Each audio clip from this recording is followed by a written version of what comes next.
నిర్భూషకాండ.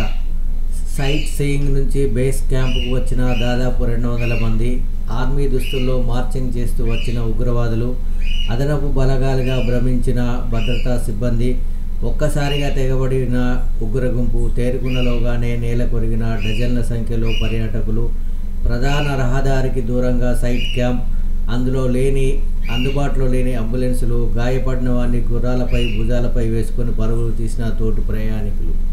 సిగ్గుంటే రాజీనామా చేయి, రేవంత్ ముక్కు నేలకు రాసి లగచెర్ల రైతులకు క్షమాపణ చెప్పు. హెచ్ఆర్సీ నివేదిక సర్కారుకు చెంపపెట్టు. రేవంత్ ప్రైవేట్ సైన్యంలా పోలీసులు ఆడ మగ తేడా లేకుండా తీవ్ర దాడులు, ఆ పోలీసులందరినీ డిస్మిస్ చేయాల్సిందే.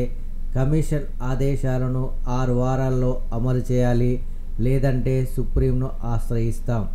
లగచెర్ల బాధితులకు అండగా నిలుస్తాం. BRS working president KTR.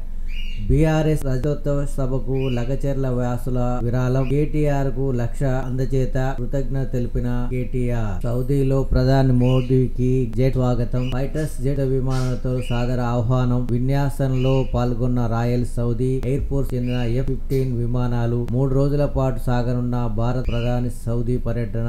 ఇప్పటికే ఇరు దేశాల నడుమ బలమైన వ్యూహాత్మక భాగస్వామ్యం, ప్రాంతీయ శాంతి, శ్రేయస్సు, భద్రత మరియు స్థిరత్వానికి సాగిస్తామన్న మోడీ. గవర్నమెంట్లు మాల్స్ ను తనిఖీ చేయాలి. ఎన్ఓసికి విరుద్ధంగా నిర్మాణాలు ఉంటే చర్యలు తప్పవు. గ్రామాల్లో, పట్టణాల్లో అగ్ని ప్రమాదక నివారణ కమిటీలు ఏర్పాటు చేయాలి. కమిటీల వారితో కనీసం 3 నెలలకు ఒకసారి సమీక్షా సమావేశాలు నిర్వహించాలి. రాష్ట్ర హోం విపత్తు నిర్వహణ శాఖ మంత్రి అనిత.